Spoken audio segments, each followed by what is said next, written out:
एक गांव में कपड़े का बहुत बड़ा ताजर रहता था। आसपास के गांव के लोग उसकी दुकान पर कपड़े खरीदने आते थे। आसपास के गांव में कपड़े की कोई दुकानें नहीं थी, इसलिए कभी कभी सेठ खुद भी कपड़े बेचने जाया करते थे। एक बार सेठ गांव कपड़े बेचने गया था। वहां से लौटते वक्त वो एक दरख्त के नीचे आराम करने बैठ गया और थोड़ी ही देर में उसे नींद आ गई। जब वो नींद से जागा तो उसने अपने आसपास तोतों का झुंड देखा। सेठ इतने प्यारे तोतों को देखकर बहुत खुश हुआ।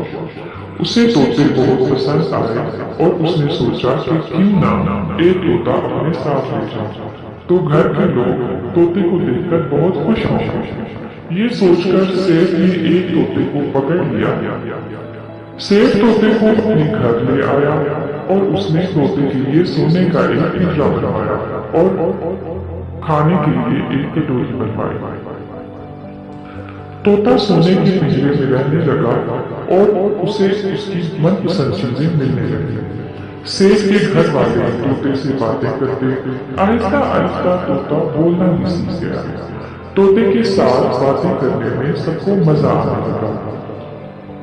एक दिन सेठ को गांव से कपड़े के ऑर्डर आए और उसने खुद ही जाने का फैसला किया और तोते से बोला, तोते मियाँ, मैं तुम्हारे गांव जा रहा हूँ।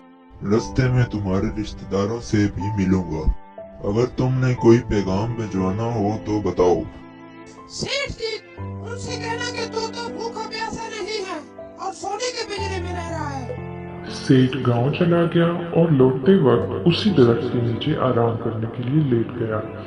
तभी तोतों का एक झुंड सेठ पर टूट पड़ा और उसे चोंचे मारने लगे और उनमें से एक तोता बोला, तब हमारा तोता पकड़ के ले गए थे, अब वो किस हाल में है? अरे सब्र करो, मेरी बात सुनो।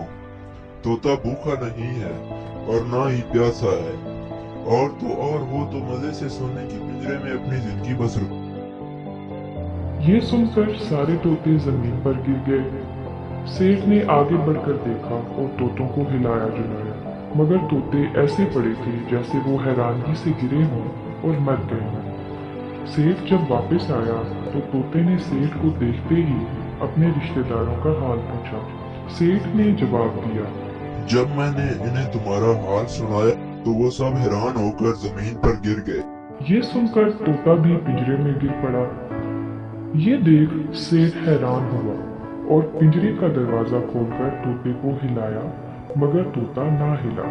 तो सेठ ने तोते को निकालकर बाहर